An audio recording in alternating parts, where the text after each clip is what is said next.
केंद्र की NDA cabinet ने अटल बिहारी वाजपेयी सरकार द्वारा 21 साल पहले लागू किए गए न्यू पेंशन स्कीम में रिफॉर्म को मंजूरी दी है।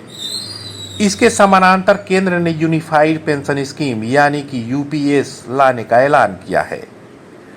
हाल के चुनावों में विपक्ष की ओर से पुरानी पेंशन स्कीम लागू करने को मुद्दा बनाने की केंद्र सरकार ने काट खोज निकाली है।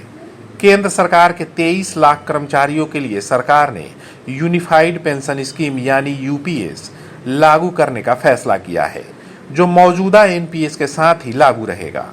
यूपीएस के तहत कर्मचारियों को 25 साल काम करने पर पूरी पेंशन मिलेगी।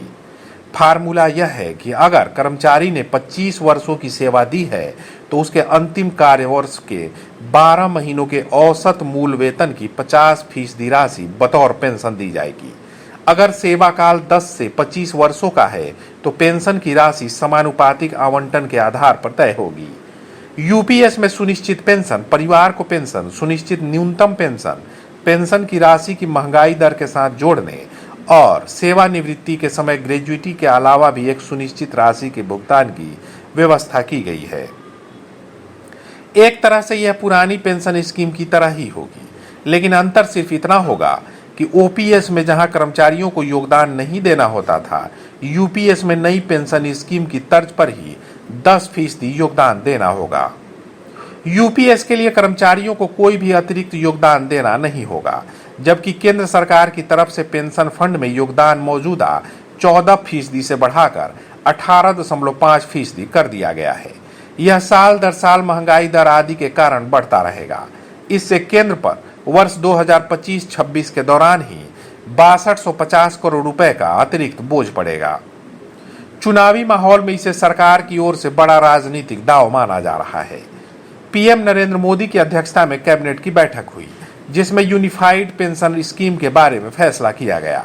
सूचना और प्रसारण मंत्री अश्विनी वैष्णव ने बताया कि यह योजना 1 अप्रैल 2025 से लागू होगी। इससे सीधे तौर पर केंद्र सरकार के 23 लाख कर्मचारियों को फायदा होगा। सरकार का आकलन है कि अभी कार्यरत 99% से ज्यादा केंद्रीय कर्मियों के लिए एनपीएस से ज्यादा यूपीएस आर्थिक तौर पर फायदेमंद होगा। एनपीएस वर्ष 2004 से लागू है और तब से अभी तक जितने सरकारी कर्मचारी सेवानिवृत्त हुए हैं उनको यूपीएस के तहत पेंशन सुविधा लेने का विकल्प मिलेगा। अगर कर्मचारी ऐसा करते हैं तो उन्हें जो अतिरिक्त राशि व उसका ब्याज बनेगा उसका भुगतान केंद्र से होगा। अश्विनी वैष्णव ने बताया कि अगर राज्य सरकार चाहे तो इसी आधार पर अपने कर्मचारियों के लिए भी पेंशन स्कीम लागू कर सकती है। ऐसा होता है तो राज्य सरकारों के 90 लाख कर्मचारियों को भी फायदा हो सकता है। स्पष्ट है कि चुनाव में मुद्दा बना रहे विपक्षी दलों पर अब यह जिम्मेदारी आएगी कि वे अपने राज्यों में तत्काल प्रभाव से इसे लागू करने की घोषणा करें।